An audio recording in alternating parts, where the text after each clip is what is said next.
course, I don't think children should vape. But if I want a cotton candy flavored vape, I should be able to fucking buy it. It is maddening. Tell your children not to vape. I have to have a secret passcode at my smoke shop to get the flavored vapes. I mean, that's what you can buy flavored vapes anywhere in Los Angeles. Nuh-uh. Well, I find them all over the place. I actually think that your guy's making you do a password because he's fucking with you because there's a vape shop down the street you don't have to do that at. But my place, I think maybe it's specialty smoke shops that would, but if they, I don't know what the rule is, but the specific smoke shop, like the cops will come in undercover and try to bust them selling flavored vapes. Jesus Christ. Sit on down and pour yourself a glass. And tune into your favorite podcast, where things will be misquoted and opinions ain't sugar-coated. 'Cause DJ and Kelly are locked and probably loaded. Hey guys, welcome to Locked and Probably Loaded with DJ and Kelly. I'm your host, DJ Qualls, and I'm here with Kelly Blackheart. Hey Kelly. Hey. How are you? Great. How are you? I can't believe how easy that's become to say. I'm not good at saying things. What do you mean? Did that intro. I don't think I've messed up that intro one time, knock wood. Have I? You're a natural. Oh, you should be an actor. Line. Exactly. Imagine if you're asking for the line. Now I'm aware of it and it's over. Line. Kelly. What? Kelly made me go see the worst movie in the history of movies. This movie is so bad. It's basically Isaac, you're gonna need your mic this episode because I know you're gonna do some defending. But first of all, Lisa Frankenstein is an insult to every Lisa who ever lived. Lisa Simpson, Lisa in Cult Jam. It is Lisa Frank, honestly, mostly. My girlfriend Lisa loved it. She thought it was the best movie. Do you really have a girlfriend named Lisa? Yes, I do. You got to get rid of her. And she has to go. She has to go. It is so bad. The motivations aren't real. Nothing. It's just things that happen, and they're completely unconnected. They couldn't even.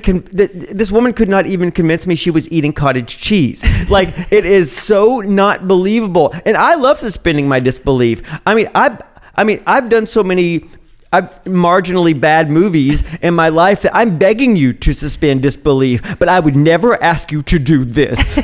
It is over the line. That was my biggest problem. Is I certainly don't have any problem suspending my disbelief, but it didn't feel like the story it felt like Mod Podge of a bunch of different sketches that were about the same characters, but there was so much leaping from one thing to the next thing that I'm like, well, how do they explain? And I'm sure that was an artistic choice, but the whole time we were like, what the fuck is going on? But it's so weird. She's suddenly attracted to this thing, and there was all of a sudden she's wearing these clothes that she wasn't her character's clothes, with no motivation behind it. It was like they did a mashup of Heathers and Edward Scissorhands. Mm-hmm. And just took clips of them, and there was no connective tissue. It was like one long movie montage, like makeover it really montage. Was. That's exactly what it was. It was an hour and a half makeover montage. Because where did they even get clothes for him? He walked into her closet and came out wearing men's clothes. What's going on there? Why did she have all those in there? I didn't believe his. Take them from your dad. It's just that they didn't care, and that's the thing. It felt like, well, we don't care. We don't care to make this make sense. And people say that's a choice. I once did a movie that didn't make sense, and we called it a surrealistic thriller, and people felt too stupid not to like it, so it got good reviews. That's basically what I feel as they tried to do to us, but we weren't having it. See, that I think, and that's what spiraled me into being mad about it, because I was going to go on Rotten Tomatoes, and if it was like a 13%, I would have gone, okay, cool. And I wouldn't have thought about it ever again. But I went on Rotten Tomatoes and it was like 82%. And I was like, we're being gaslit. It's a line in the sand for me. You know how people are like breaking up and not being friends with their family over politics? Yeah. It's this for me. Isaac, this will be your last episode. This is it. I have to quit because my girlfriend Lisa, not only did she love it because her name is Lisa, but she works as a costume designer. So Right. she broke it down for me after the themes of the color palettes and why the lead character was wearing black. That is not a story. That is good costume design. It's one thing. Like I definitely am somebody who's like, not every movie needs to be like something that you dissect and it's this amazing work of art. Some things can just be fun.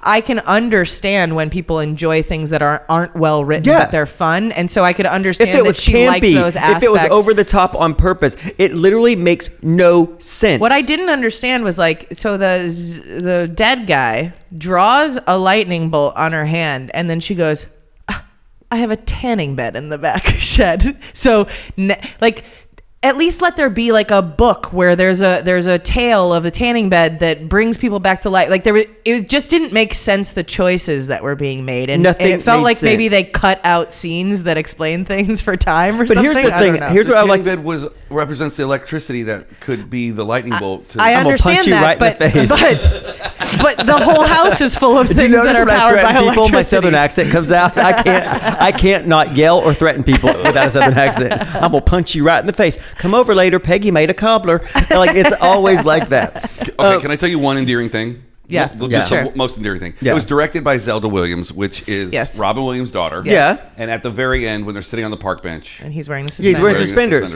That That is me. not. Here's Okay. the thing. That's a nice thing. Yeah. That's a nice thing. It is not a 2-hour movie. Do you know how hard it is to have a movie made in Hollywood? That movie cost $13 million. A reviewer said that it was like a 2-hour long Saturday Night Live sketch, and that's basically what it was. It was Caveman Lawyer from the 90s. But yeah, just not even believable. Kate, like, she wasn't scared when this guy covered in mud and dirt and worms she's like, here, come into my house. It's take like a shower. The poster should have been like Lisa Frankenstein. It will make you miss Encino Man. She was just too horny. She was too horny for her own good. Really, it's like that. That's the moral, isn't it? That was the moral of the story. If you're a young girl who's horny, you're going to die. Well, that was the entire theme of all 80s movies. Yeah. And horror movies, so too. horny, she'll die. The thing is, here's what I would say to your Lisa. Shut the fuck up. This is why women shouldn't have fucking rights. I see you've read my blog. No, I don't think like that. But here's what I would like to say. All crew members do that. So anybody who works in film, the lighting was gorgeous, so it was a good movie. If you're a grip, right, or a DP, which does not stand for double penetration, it stands for director of Sometimes photography. it does. Sometimes it does. Sometimes it does. It can mean both. But people will look at things based on dragging your own experience into it, right? That's how we look at everything. But I've had a lot of experiences. I've done some stuff, and I'm dragging all my experiences into me. And I'm telling you, this movie doesn't fucking make sense. Yeah. Period. Yeah. Wasn't for us. It was certainly, we were in. By the way, I did not force you to see it. I have a Regal monthly membership, and DJ likes going to the movies. So every once in a while, I'll go, I'm going to go see a movie. And then I didn't even know what it was about. I literally just saw the screenshot of it, and I was like, oh, that looks like it could be fun. I sent you a screenshot of the synopsis, and you go, oh, I'd see that. Yeah, that's but me. Here's the forcing thing. you. I feel like This is why you're getting revenge on me? I feel like something has been done to me, is what I feel like. And like, I had this overwhelming urge to bend your fingers back. Oh, I know. You did want to break. I was like, the next time you're around me, you better wear some gloves. Things were easier for us friendship-wise before Lisa Frankenstein. Yeah, things have gotten complicated in the last 2 weeks. Now we're in the after Lisa Frankenstein timeline, and it was very really, tense. really, really bad. Yeah. And it was so bad I couldn't believe it. And then to find other people also not think it was bad, I was shocked by that. And then I got worried. And then I started thinking that we were doomed as a society. I was texting Jack Hackett about it so much, like paragraphs of just like, well, this didn't make sense. And Jack goes, you need to stop thinking about this. And I go, I can't. So in my defense, real quick, yeah. Have you ever had an experience where someone else is having such a good yes, time? 100%. Yes. That you have a good time on their behalf? Lisa That's loved it. every sexual experience I've ever had. Same. Yeah. That's why I don't have sex anymore. So I wasn't analyzing it the whole way that I normally do with my film brain, because I was just looking over and she was like, wow, like she was enjoying the costumes and the set design. It's like going to Disneyland with a kid. Right. But we weren't even looking at it with film brain. We were looking at it with people that are going to the movies. Yeah. And we could not... Yeah. It really just was. And this happened to be the one movie that we didn't smuggle out. Well, I think I smuggled alcohol in, but I didn't. You didn't. I was sober, and I would. The only difference is I wasn't eating Milk Duds. I mean, I usually eat Milk Duds at the movies, and I didn't eat Milk Duds this time. Milk Duds can't be that important to completely skew the absence of. What if we go see it again, and the only thing changed is you have Milk Duds, and you're like, holy shit, the costumes. I have to do a 37-minute apology. That the color palettes really go along with the theme of the story? I write an apology letter to Lisa, his girlfriend. Sorry for telling you to shut the fuck up on my podcast. Yeah, I did not say that, by the way. Here's the thing: perception becomes the truth sometimes. I didn't say that. I would never say that to your face. You can find out what other insults he has for you on our Patreon. Patreon.com/loadedpod. Yeah, go right there. So you did. I felt failed in that experience, but Kelly also did something that has completely altered my life. Kelly introduced me, and this is not an advertisement at all. No one's advertising on our podcast, maybe ever, but they're certainly not doing it now. And Kelly introduced me to CeraVe tinted sunscreen, and it is a game changer. It is the best product anyone has ever invented. I do it every day. I mean, sunscreen is good to do every day, but it just evens your skin tone out, and it matches every skin tone, which is what's so crazy. Yeah, it just blends into your color. It's really, really, really good stuff. It's good for people who don't like the only time I ever put makeup on is to come here. I look like a bum 97% of my life, and CeraVe is the reason I'm able to do that. 13/30/51 thing at Amazon. It is a life changer, and I love it. And the irony of me even talking about this here is that I recently bitched about when after I came out, Hollywood is only offering me parts, but playing guys who fall apart because they left their moisturizer at home. And then you show me this, become that guy. And I can't stop thinking about it. The stereotypes are true. Yeah. Yeah, that was what I you used it in Hawaii, I think, and then you're like, what amazing. Is this? Yeah, what is this product? How can it match your skin tone and my skin tone? Because we're both It's witchcraft. Exactly. Because we have exactly the same skin tone. We both could have been cast easily in Lisa Frankenstein. God, she made so good horny. actors bad. I don't understand it. There's some really good actors in that. Yeah. Anyway. Yeah. It was. Do you guys have any Oscars reactions? That was this last Sunday. I didn't. I was traveling that day, so I didn't see it. Oh, just recap. What happened? Can you remind us? Oppenheimer won a ton of shit. Flower Moon got absolutely nothing. Maestro got nothing, and then Poor Things won a ton of shit too. Oh, I can't wait. We're gonna watch Poor Things. Poor Things today. Maybe today. Yeah. Yeah. We'll have time today. I want to see Poor Things.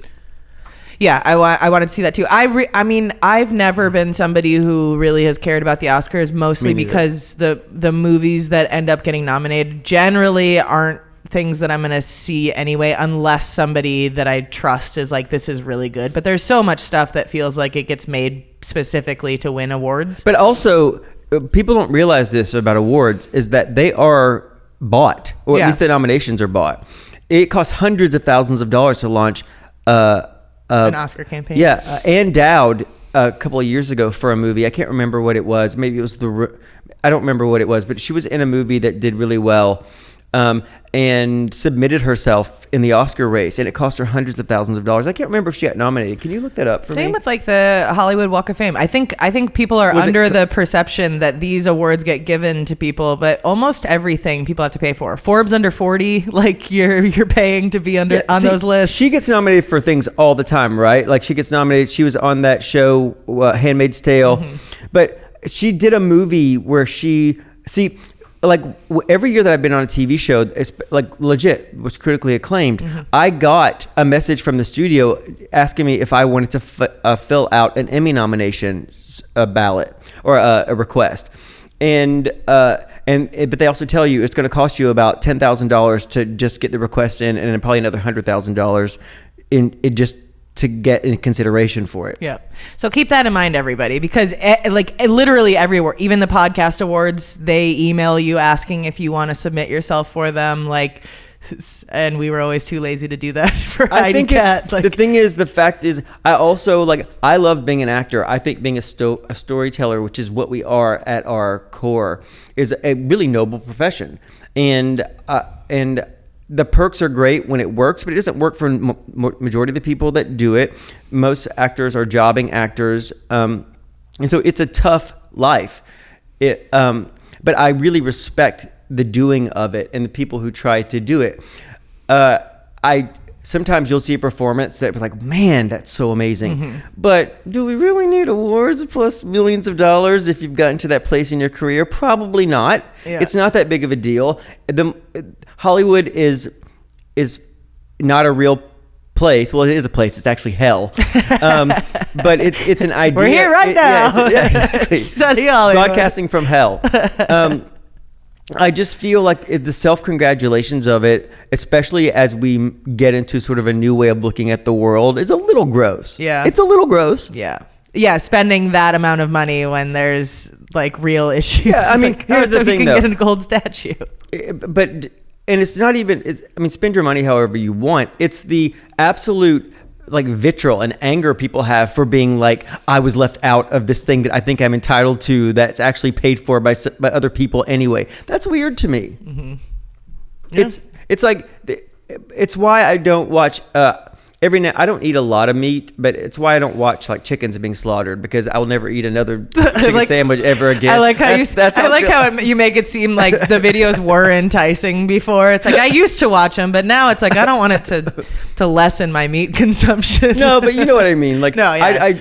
We talked about it earlier. The more you know, the sadder you are. That was one of the conversations that I had when I was considering changing careers, because it was I never felt really passionate about anything per se, and I was I really, really liked comedy, but I also knew that I would still be going to work a job in comedy, and once you can see how the sausage is made and all that stuff, it kind of takes away the magic of the things that you used to enjoy.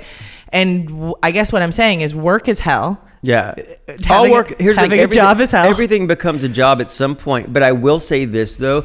There is a magic in film and television that every now and then, you'll have 30 seconds of beautiful between you and some other actors that's so pure and so honest or so funny, and that will carry you to the next 30 seconds. And the fact is, you get to touch people wherever they are in their lives. And I know you're looking at me because I know what you're thinking. Fucking up my sentimental story. You could do it to them. They'll let you. You just grab them by the pussy. You do. It just really felt like we were going into a monologue. You get to touch people wherever they are in their life, in their day. Right, yeah, and that makes more sense. Honor in that. And also, why is your arm on your mic so much? Mine looks like. Does mine look worse than yours? What do you mean worse? Yeah, yours looks professional, and mine looks like. My microphone's an athlete. What's yours doing? Mine looks like it has a broken wrist. It's the. I know. Hate crime. It's a hate crime. That is a hate crime. Even your microphone's gay. And look at me, straight as an arrow. No. Doesn't actually. I'm asexual now. No fucking. Yeah, that we talked about this earlier. See, I don't think about sex as much anymore, but I still enjoy the act of sex, and it's probably because penises are so easy to operate. Yeah, mine really and others. You are not that a big fan of sex because you feel like you're making somebody else happy. Yeah, I truly detest brightening somebody's day. No, you know what I meant. I was waiting for you to finish it. When I die and they say she lit up a room, I will roll over. I was in waiting my for you grave. to finish that sentence, No. probably in the same way that every man you've ever been was waiting for you to finish. And they still are waiting to this day. They're all sitting there like, it's been 84 years. Yeah, it's just I have done my fair share of, slutting around, and I use the word slut affectionately. Yeah, in college. I love sluts. In college, I I did a psychological experiment where I decided to have sex like a guy, aka I was just having sex for fun, and it was incredible to see the shift in the way they wanted relationships. Like as soon as I took that option away, it's like, wait, so what's going on? So I've had plenty. I've done the one night stands, all that stuff, but the one common thread is that sex is never good. Like everybody else is always so getting off. Interesting. But where am I? And so it's at this point, I'm like, it's not worth it to me to have casual sex. That's for sure. And also, I just am not attracted to people in the way that I used to be anymore. It's because I think there's just so much bullshit that I'm like, I don't want to deal with it. I get it. I think societally we're really getting to a point where people are moving away from feeling the pressure to be in relationships. I'd like to think that I have been saying that I was going to be alone and childless forever, so I really spearheaded this movement. There is kind of a monkey component to it. If you look at porn when you're not in the mood to look at porn, it is very obviously it's very primal, but the faces. Oh yeah. Honestly, when I see porn where people are really enjoying themselves, it's infuriating. You're mad. I'm just like, shut up. Shut up. You do not enjoy this that much. That's hilarious. And really kind of nihilistic. and now they've banned the type of porn that actually works for me. I'm just kidding. Is it people almost getting choked to death because you've seen too much porn? No, that's the thing about porn. Your threshold does rise. I think we talked about this earlier. No, I'm pretty tame there, but it's. Do you like stories in porn? Like accountant, or whatever. Depends on the acting, honestly. Like in porn. Well, is it believable? Does he really need the job? I don't know. I've never, ever, ever looked at porn and expected it to be believable. Listen. We have different thresholds. Do you need that? Do you need this? So you thought Lisa Frankenstein was bad? Well, my dick wasn't out when I was watching Lisa Frankenstein. So well, maybe that's the problem. Put your dick in a fucking bowl of Milk Duds and call it a goddamn day. Maybe that's why I liked it so much. Because your dick was out. His dick was in Lisa's hand. It felt so close to the story, honestly. Yeah, no, it's no, the acting has to be really top tier. No, what I don't like is the over exaggerated moans and screams and all that stuff. So I don't like that either. I don't like any artifice. I don't like. And I don't like it because it's boosting a man's ego. Even the men watching it are somehow feeling like those moans are for them, and I'm like, girl, you're doing too much. So before the condom law passed and porn was shot mostly in the Valley, I live in the Valley. You live in the Valley. Yeah, I was in 2 porns. Were you really as an actor? No. Were you aware that you were in them while they were being made? Yeah. In college, we had a house, and did I already talk about this on here? No, you never told me this before. Oh, well, okay. So I had a house in college. We had a stripper pole in the living room for shits and gigs. Pool in the backyard, nice house. And the second year we lived there, one of our roommates that we found off of like Craigslist, which is a really good place to find roommates, was like, hey, my friend's a porn producer. Could we shoot one here? They'll pay us $500 and they'll supply the alcohol. Like, all we have to do is just have a party. It was College Fuckfest.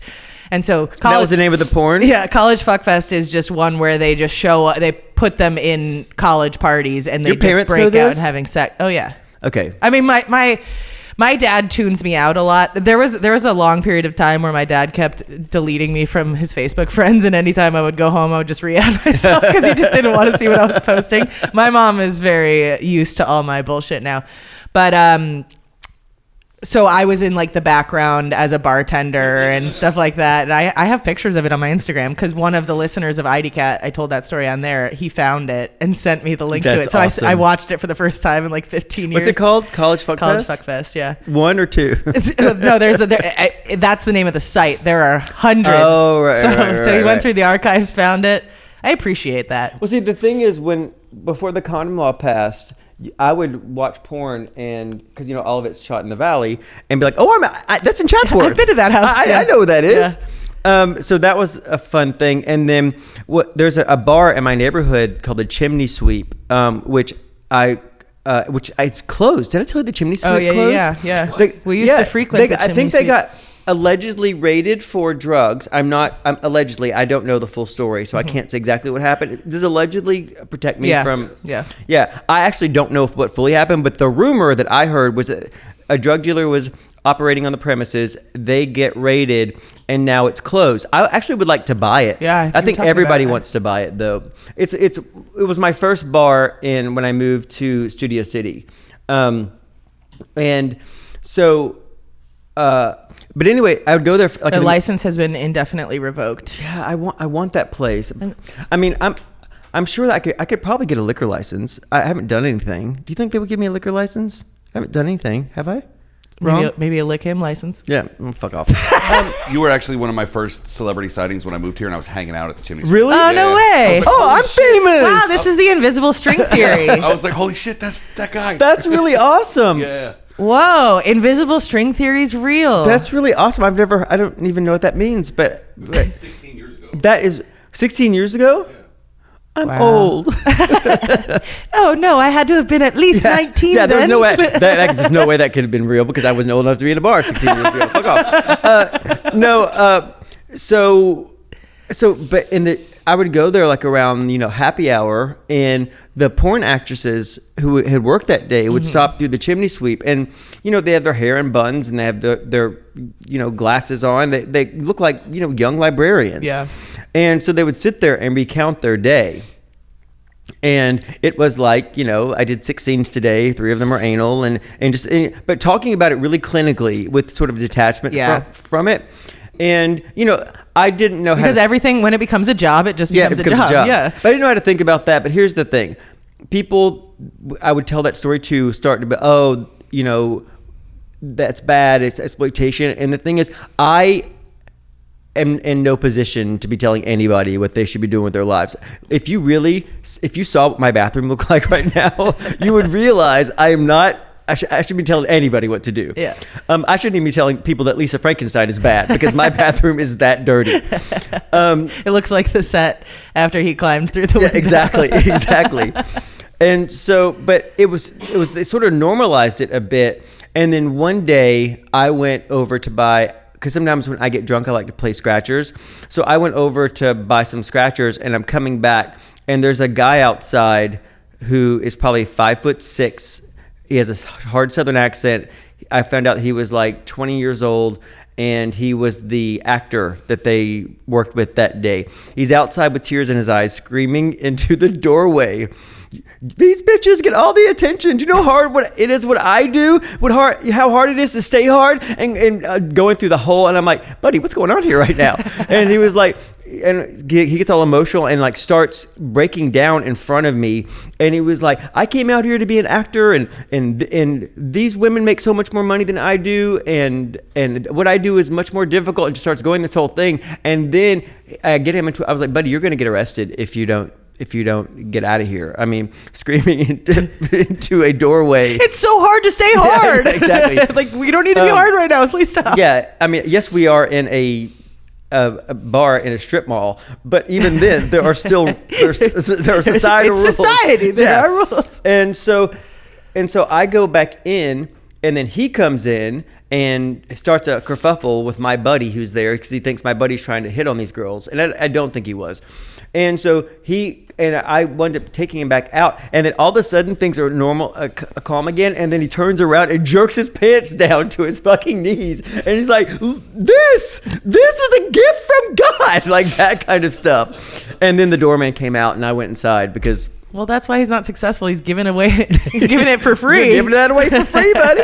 It could have been $5 somewhere. No, I really respect porn stars for having to do that shit during the day. I just can't imagine waking up in the morning and like going to work and you're like, I've got anal at 11:30. Like I actually never thought about that before. That would be so hard. I only feel sexy after the sun goes down. Yes. In a room that's completely dark.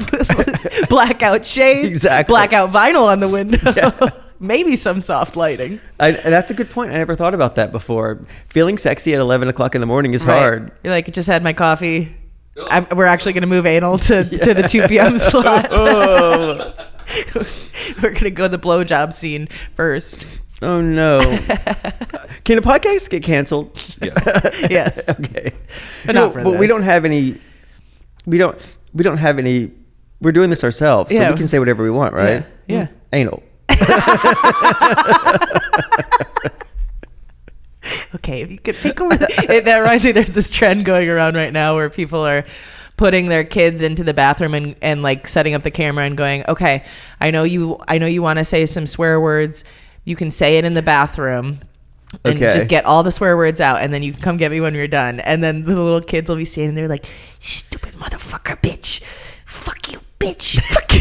It's so funny because there are some that are so innocent. They're like, you stupid idiot. But And some then of them are like, I'll fucking kill you. I want to stupid stab bitch." you in the fucking Yeah, forehead yeah. with this pencil. Yeah, exactly. A number 2 that I just sharpened. And I just imagine a kid going in there and be like, anal. By the way, we probably need a transition between this me saying anal and you telling a story about children. You said anal. I'm like, that reminds Editor, me. get creative. That reminds me of this trend about children. Jesus.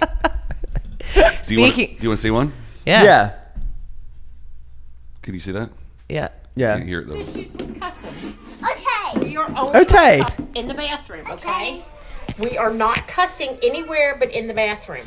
And we Okay. are not going to give the finger anywhere but in the bathroom because we can't teach our little friends that we're doing this. Okay. Okay? So mommy said it's okay for you to do this in the bathroom. Okay? That way you don't get in any more trouble and we can move forward. Got it?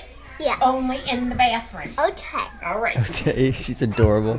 This is just something that you're going to be allowed to do because mommy said so. Okay.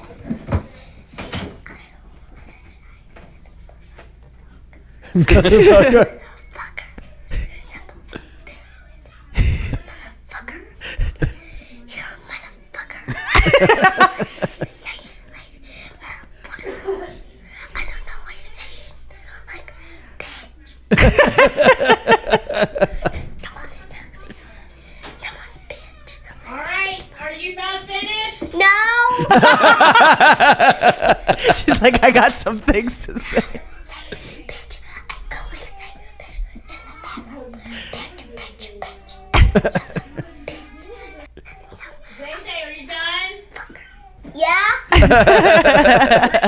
Here's the thing. I support that. I think that's Getting it out- brilliant parenting. It's also it's like it goes back to we write things down to release them. Yeah. I mean, you have getting things out in a safe way For sure. instead of calling and teaching another kids 4-year-old where motherfucker. it's appropriate to use certain Yeah. words and stuff like that, because like I swear a lot, and a lot, people would be like, oh, I can't believe you have such a potty mouth, but words have emotion behind them. Like stories are enhanced by a fuck every once in a while, because Yeah, but here's the thing. I say fuck like, you know when a dog bored humps you, like it's humping you but has a bored look on its face. Like That's how you say fuck. Yes.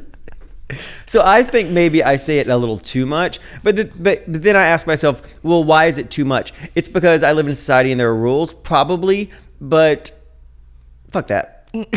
Exactly. Yeah, you're right. I mean, it's better than saying like every other word. Oh my God. You know what though? I've noticed doing cameos, I say a lot, and it's really annoying. But that's part of being really, I guess, intentional about what you're going to say, is that break instead of like, Yeah. I'm saying like now, I'm gonna keep filtering myself. But if I just go stream of consciousness, we're not gonna have a good time. We're not gonna get to the point. I need to kind of break a because little it's bit. all like flying monkeys and scary trees, like the fucking Wizard of Oz in your head. Yeah, and then tangents and all of that stuff. But I don't think, like, I mean, I don't really listen to myself while I'm doing this podcast, but I think that I don't go a lot. I think that I just slow down what I'm saying. I do. I guess I do it. Oh. I'm gonna eat a muffin in the mirror tonight with tears in my eyes. Let's don't look at ourselves. Looking at yourself too hard is not good. Yeah, I know. That's why, I mean, that is when we originally started talking about doing this podcast 4 years ago. The plan was that I would just edit it, and then I go, I can't do that. Yeah, I it can't would be a be disaster. on the mic and then editing The and then podcast also would be handling completely social one-sided. media. I would truly spiral. I can't. I'm still supposed to watch the first episode to figure out if my sister-in-law said she would watch it. We're gonna send her the link So today. I won't watch any of these episodes because that was the deal, that I wouldn't have to subject myself to any of that, and that you would handle that, and then I would just come here. Yeah, and that's what we're doing. And I'm not gonna watch it either. Yeah, I can't. I'm in too fragile of a state. So if I'm actually looking forward to the response, though. Like I don't take things hard when people say shitty stuff. I fully expect that we'll get a bunch of bad things, but I think that's also it's is it flattering when people crap on you? The thing is you shouldn't expect to be liked by everybody. I read this book last year that really, really fucking helped me with that feeling of needing everybody to like me or not offending anybody or whatever. But there are some people who our objectives and our morals and values do not align so much so that I'm like, it's good that you don't like me. If you liked me, then maybe I'd be doing something wrong because I'm not standing up for the things that I really believe in or whatever it is. So, I just feel like it is what it is. When people have a hard opinion about something about me that sort of lands meaningless, like I just feel like it doesn't feel like anything. Like when people want to come at me sideways, right. I don't know you. I'm never gonna. And also, all you have to do is when you get a comment, if you're feeling some kind of way about it, you mute the conversation. You didn't even. I would never block somebody, give them satisfaction, but you mute the conversation, and 5 minutes later, it never happened. Right. Yeah. I think what's interesting is that social media has taken gossip, which I think is a completely normal and good thing for society, and it's brought it to, especially for reality stars. I feel badly for them. Actors and musicians tend to be pretty insulated from their own social media, so all of the think pieces that people are doing about them or the comments, they're probably not seeing so much of them. But for people in reality, those types of worlds, these people are coming directly to their profiles and spewing hate or making videos and tagging them and all that stuff. And their job is to be online. So it's impossible to avoid it. And everybody thinks they have this right to their opinion and all that stuff. But it's like, it's fine to say it in the living room with your friend, but to go like send a letter to somebody telling them you hate them is it's like very I told you, bizarre. I got that letter from Japan once. They just said, "I want you die." I want you die. But I was like, wow, I'm famous in Japan. That's how I looked at it. You can spin anything. If nobody hates you, then you're also not making any splashes. But I get what you're saying, though. People in the reality world, and also people in the general public, feel like people in reality shows are asking for that kind of involvement. Yeah. I think the perception is that anybody who is on TV is rich and making a lot of money, and so the empathy for anything that they go through, it kind of goes out the window because it's like, well, you're famous now. Yeah, it's shut like, up and act. Yeah, that kind of thing. Yeah, if you have an yeah. opinion about something or something bad happens to you, yeah, I totally get it. Yeah, fucking people. They don't realize that. First of all, nobody knows behind the doors of anybody's lives, right? I mean, nobody really knows anybody. But even with, like, there's a sacrifice for all of that stuff that people are making. And people, but it's more complicated with reality stars, though, because they're literally selling their privacy. Mm-hmm. When your privacy has been put up for sale. Actors and musicians, for the most part, don't put our privacy up for sale. Right. It just gets invaded, and you just learn to cope with it. I remember one year my buddy got into medical school, and I knew I wouldn't see him for 4 years. So I was like, me and you, 6 weeks in Europe. We wound up actually going, I think, nearly for 10. But we went without cell phones, and we were in the Vatican. And we walked into the Vatican. I was there for the art. Mm-hmm.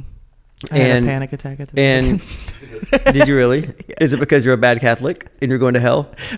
I'll tell you after. Okay. So we go in there, and there's a lady from New Jersey with a nun praying for her mother. That's the first thing I hear when I go in there. So it's, there's a solemnness to it. And even though it's, religion is not necessarily my thing, there's the history, and I'm really interested in human history and art. So I'm in there, and this woman and her kids are like, they're from St. Louis, and they start taking photos of me.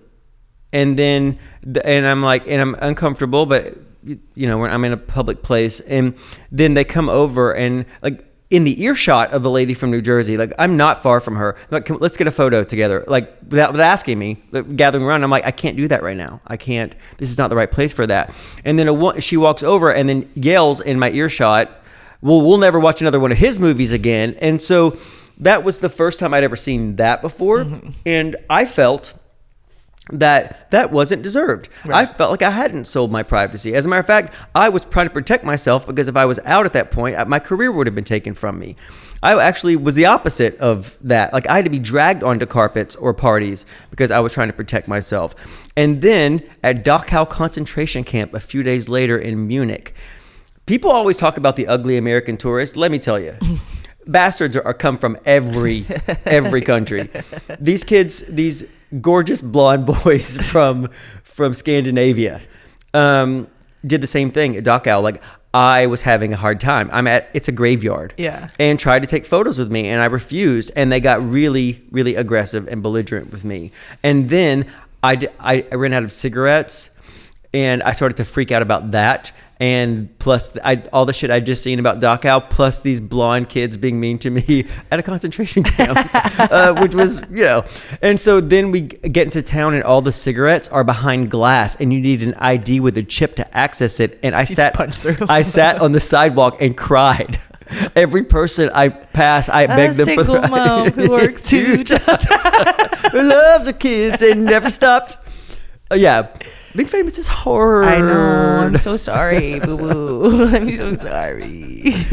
No, but seriously, I think that's something people really underestimate how violating of your space people really are willing to be. Like I would never go up to somebody famous and ask for a picture. Oh, I would. See, that's our difference. See, I'm next to a famous person who I liked when before I started acting, or even whose work I like, I do this. Oh my God, it's so and so, and they're right beside me. Sometimes out loud. I've never ever lost that. It's who I've always been. I always do this. But I won't ask for a picture if they're in a moment, but if it's in an event, like if we're all at an event, yes. I'll do that. I'm talking about people that will walk up and interrupt. I'm not going to sit down with dinner with somebody. I'm not that. That's happened to me. My dad got very upset once somebody sat down with us at dinner, and my dad got really verbally upset. And I was like, it's understandable. I don't see him that much, and it's weird for him. Then I was like, you actually can't do that. You're actually making a choice for me, and you cannot do that. Mm-hmm. And it was hard for him to understand.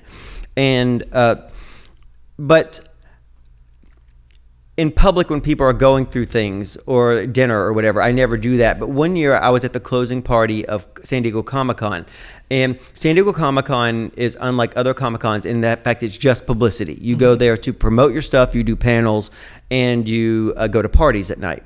And I stay away from the parties, but the closing party, the Entertainment Weekly party, it's an honor to be invited. I've been invited every year that I've been, and I don't throw that invitation away, although I did last year. But I usually don't. And because it's a reunion for the actors, you'll see people you haven't seen in 12 years. Yeah. And it's a safe space for us to see each other and reminisce. And I really, really, really, I value that experience. Why am I talking about this? You will take pictures with celebrities. Oh yeah. And so I have a friend is a good friend of mine who lives in San Diego, and I would always borrow him from his wife, and he would be my date to the Entertainment Weekly party because he likes the idea of celebrity and he loves movies and film and television, and just like he's a massive fan of them, and so. But he's my friend, and so he's never asked to take a photo with anybody. He saw Danny McBride. And he was like, I really want to meet Danny McBride. I really love him. And I've never met Danny McBride before. And so Danny is in the midst of a heated discussion with a woman, and they're really close to each other, talking vehemently, both of them. And I don't know the dynamic that's going on, but it didn't look like something that you should interrupt. Right. Well, it was getting very late. People were starting to clear out, and they were still into this heated discussion, and Danny really wanted this photo. And I was deep in my consumption of alcohol, and so I was like, I have to do this. I have to break this up for a second, talk to him. So I tap him on the shoulder, and he turns to me and does this. What? And he went like this. Oh, DJ, hi. And I'm like, oh my God, he probably knows my name, first of all. Ego. And I was like, Janie, I'm so sorry. I know everybody says this, but I never do this. But my friend has never asked to ever meet anybody, and you're the only person at this whole thing that he wants to meet. And he was like, took time out, That's did nice. this, did what he was supposed to do, hugged me. We went away, and then went right back into his thing with his friend. And I felt so bad about violating in his space, but the absolute grace Right. of the way he handled that. But if you weren't DJ when you turned around, then again he would have been like, get out of here, motherfucker, what are you doing? Can't you see? Yeah. But yeah, I remember like the absolute fear that I was going to have. I have to do this. And waiting for all these moments to pass. Yeah, I've taken pictures with people who like came onto the Jim Jeffries show. Like I took a picture with Bob Saget because we wrote a sketch for him and all that. And I loved Bob. He's such a We great worked with him fucking on the guy. show. So nice. And he was so easy. He was like, yeah, of course, like great. And let's get multiple angles, blah blah blah. We miss Bob. My very first favorite story from Legit was I was supposed to do an episode of Supernatural, and the producers of that show, I told them, I was like, I'm on a series regular on this show called Legit, and we are working that week that you need me. And they blew it off, and they're like, well, that's why you have an agent, while we have producers who work it out. Then they offer me the dates, and I'm working all but 3 of those days. And so I'm like, I can't be there for this episode. And one of the producers calls me directly and threatens me. Or Vale threatened me. He was like, you need to work this out. We've already boarded this. We start shooting next week. And I'm like, I told you that I'm under contract to another show. This is a guest star. I'm a series regular with a contract signed. And if I don't show up to work, I am sued. And I love the show. And I wound up getting very upset by this sort of veiled threat and bullying in a way, and told the producers, the producers of Legit, and we wound up getting into a heated argument about it. I'm like, well, actually, you could shoot me out. And we got them to condense the shooting to a few days. They wound up having to build some of the they'd already shot. They were shooting with a double. They wound up having to build the bottom floor of a house on a soundstage at a cost of like $300,000 or something. Jesus. I know. And but here's the best memory I have though from that show was I was shooting with Carrie Fisher those days, and I needed to get into a car with a police escort to the airport, which is not a great, which I will acknowledge is not a great allocation of community resources. But if I missed this flight, it was the last flight to Vancouver, I would have missed another day. I would have been late and I was getting so much shit for it, which is so crazy that they were pressuring me like this. I had nothing to do with any of this. But they had to grab a quick shot, and the car was outside, and it was really getting to a place. LAX is hard to get to. And she was running camera equipment across the set so they could reposition the camera to get my reaction to something. Like the absolute dedication and the understanding of what actors have to go through, and the panic I was feeling of disappointing 2 separate shows. And then I get there, and the first AD, that's the guy who does all the scheduling. He basically is under the director. He doesn't do creative stuff, but he does all of the practical thing of filming. The first thing he said to me was, you cost us $300,000. Like it was my fault. Like they kept telling me this is why we have producers and agents Screw and managers this guy. who will Screw figure this it guy. out. He may no longer be with us, and if that's the case, I'm sorry, but he was not kind to me, and I was already rattled. But think about this, and that also goes to the perception. We are employees, and the majority of us, like I'm in a good spot. I don't have to audition for all of this stuff, and I love the fact that I get to have a little bit of choice in my career, but you're getting yelled at all the time for stuff that you can't control. And like, I remember when I was doing the core, they rewrote those scenes. My first day I had this monologue where I'm sitting down and I'm surrounded by like Richard Jenkins and Stanley Tucci and Aaron Eckhart, like all these big actors. And they rewrote this monologue and gave me the pages after I rehearsed it. And they're like, And I'm like, I can't do this. And the director did this. Darling, we're going to shoot it as you learn it. A mistake. Here's what I learned. No matter if they tell you that they'll shoot it while you learn it, you're always going to be the asshole if you don't know your lines. Yeah. And so people started getting impatient with me, not the actors, but the producers certainly did. And it taught me that what I should have done was, I'm going to need a minute with this. I am gone into the trailer and come out when I knew the lines, because you're blamed for everything that's not your fault. And then when I was doing a pilot for this show called Memphis Beat in New Orleans, working with my mentor, an actress who I love to pieces.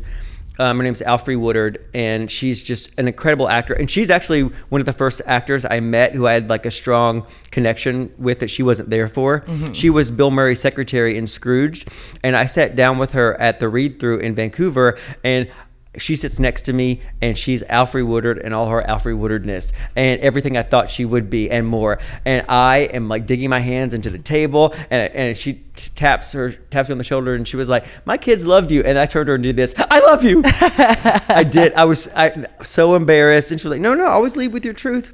If I can't handle that's on me, right?" So wonderful. Anyway, we got to work together again on the show where I was playing a cop. It was a George Clooney produced show in New Orleans. I was so stoked to be there. George Clooney. I'm in New Orleans. It was a biggest paycheck I'd ever had to that point. And the first AD rough talked me in front of the crew. We were losing the light. We were losing the time, and we were behind schedule. And I overstepped my mark and a couple times, and he came over to me. He's like, "Do you know what a mark is? Let me tell you what a mark is. Your only job is to show up and know where to stand. Look at whatever." And so I was like shell-shocked by it and really embarrassed. And Alfred came over, and she was like, "He thinks because you look so young that you're a boy, and you're going to have to show him that you're a man." And so he kept pulled your pants down. He kept doing it. I pull my no, but you know what I mean. Said, "Look at because this." The thing is, what the point I'm making is that a lot of treatment is not just job based; it's appearance based. Yeah. And people, it's like when I did Road Trip, I realized that if they laughed at me, my whole career would have been people in public thinking they could do that. Right. You cannot laugh at me. Well, you can, but I'm not going to be. You're not going to sit by and you're not going to run over me. Yeah. And so he was running over me, and then he kept doing it, and the rage I started feeling when I realized if I don't put a stop to this. Also, these jobs are hard to get, and I've worked hard to get to this place in my career. I sacrificed everything. And it wasn't just the years I've been in Hollywood. It was all the years that came before that, and the bullying in high school, and every moment came to this thing. And I got flooded with rage, and I did him the courtesy that he did not give me, which I pulled him aside. I pulled the producer and him aside and said this: "Your only job is to make sure I can do my job, and I cannot do my job if I'm mad at you. Don't ever fucking talk to me like that again." Nice. And went back. And it was this moment of absolute getting the rage out, but the calm that I felt after that. And it really, that moment also prepared me for a lot of things that happened in society and happened on sets. And the fact that you come from this place. I'm not going to embarrass you for other people, but you will not fucking do this to me. Mm-hmm. And if I have to, I'll call the president of the network. If I have to, I'll go on television and talk about your ass. But you will not treat me or anyone around me like that. Right. You're not going to rough talk an actor around me. You're not going to do it. Yeah, people. But if you let them, they will. And a lot of it, I feel like, I mean, I wouldn't equate myself to how women are treated because I don't know what that's like. But I do know this: if people in power think they can get away with something with you, they will do it. Yes. In the same way that guy on the block cried in front of the tradesman. And by the way, The Block's my favorite show, and I'm addicted to it. I've talked about it every podcast. It's on Tubi. I just discovered Tubi. I'm sure if you we all don't get a Block sponsor. I'm sure you all knew about Tubi 6 years ago, but I found out about it like 3 weeks ago, and I watched The Block. But this guy was vulnerable in front of these men, these bros, and I love bros, by the way. But bros don't always have to act like bros. But when bros are acting like bros, I don't fucking like it.